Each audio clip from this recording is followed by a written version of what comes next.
Row of boys facing north. A is 16th from the left end and C is 16th from the right end. B, who is 4th to the right of A, is 5th to the left of C in the row. How many boys are there in the row? See here. A is 16th from the left, C is 16th from the right, and B is what? 5th, who is 4th right of A, means 4th from here and 5th from here. Okay, so we have to find the total number of boys.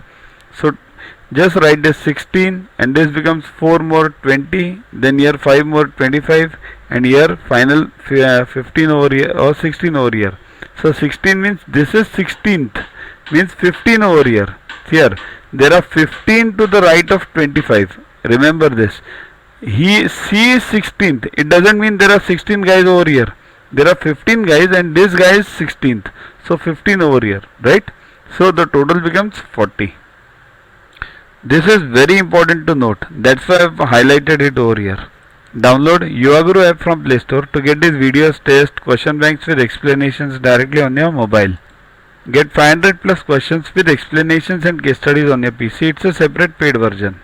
Follow us on Facebook on this link. WhatsApp us on this number for any query related to purchases. Also, learn tables up to 30, squares up to 30 and cubes up to 15 by heart. These are useful for you throughout your life in all the competitive exams. We have separate videos for the same. Sing behind those videos on a daily basis and you'll learn them within 3 months. So keep studying, keep watching. Thanks. To watch the videos further, kindly download YourGuru app from Play Store and follow the paid version in 10+2 section. You can also WhatsApp on the number 9960560404 to get the videos permanently on your PC and on your mobile. What you get in these videos? IMO, IO, IGKO, ISCO, NSO, NCO, Homi Bhabha plus many other exams questions with explanations. So keep studying, keep watching.